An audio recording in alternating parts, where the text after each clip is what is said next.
You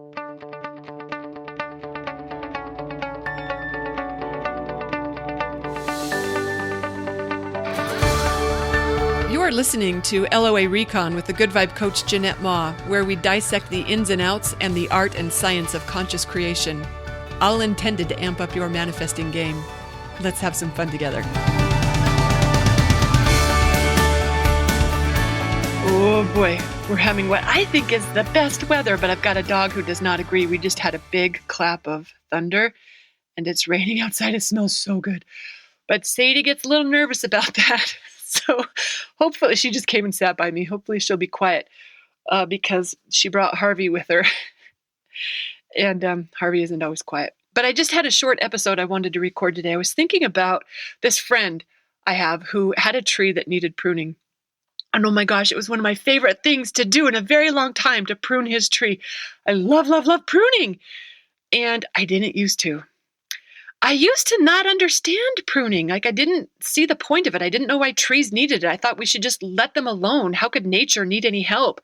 But then when I did understand that it's a good thing for the tree, and I realized it would be a good thing for me to know because I had a lot of trees and I wanted them to thrive, then I was just intimidated by it. It seemed like an easy thing to get wrong. And I was drawn to it, but I was nervous about it. So I took a class, and it was a really cool class. We went out in the garden and we pruned a tree, live trees. We did that after the lecture with all the slides. And actually, it wasn't me that pruned. It was a brave person from class who pruned, and we all watched. It was seriously the coolest thing ever. And it made me want to prune something myself. But I didn't trust myself. I still wasn't confident that I could do it right. So I took another class. And then I took another one after that. People would be like, whenever I'd say, oh, I'm going to pruning class on Thursday, they'd be like, haven't you already been to pruning class? Yeah, I've been to several.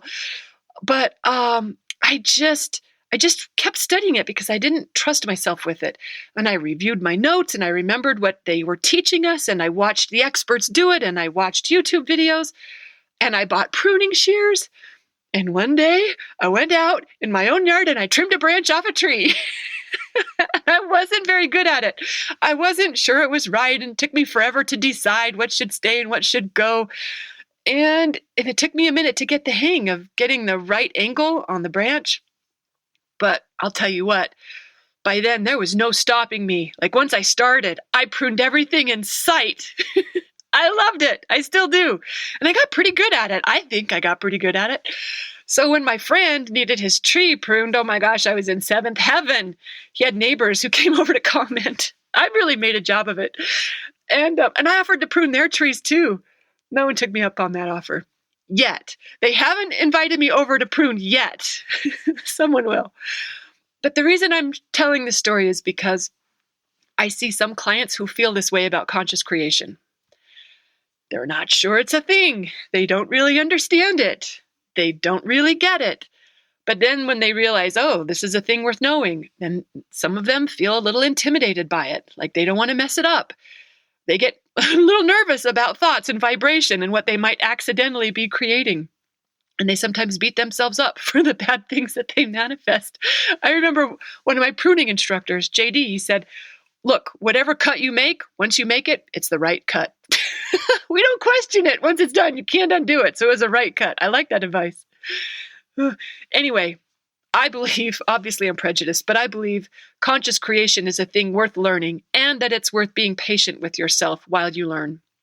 So if you feel inspired to take a bunch of classes or read a bunch of books or watch others do it for a while before you pick up your own pair of pruning shears, that's totally cool. Don't let it hold you back if you don't take to it on your first time like you've been doing it your whole life. It can take a minute to get the hang of it, but once you do, oh boy, is there joy to be had when you stick with it. And if there's anything I can do to help you embrace your manifesting powers, or heck, even your pruning confidence, right? Let me know. Okay, maybe I don't really know enough to be fielding questions about pruning. Maybe go to the real experts for that. But, I'm your girl for all things LOA. At least I'd love to be. There's a lot of joy to be had in this manifesting gig, so I hope you're letting yourself have some fun with it too. Thanks for listening, and happy manifesting.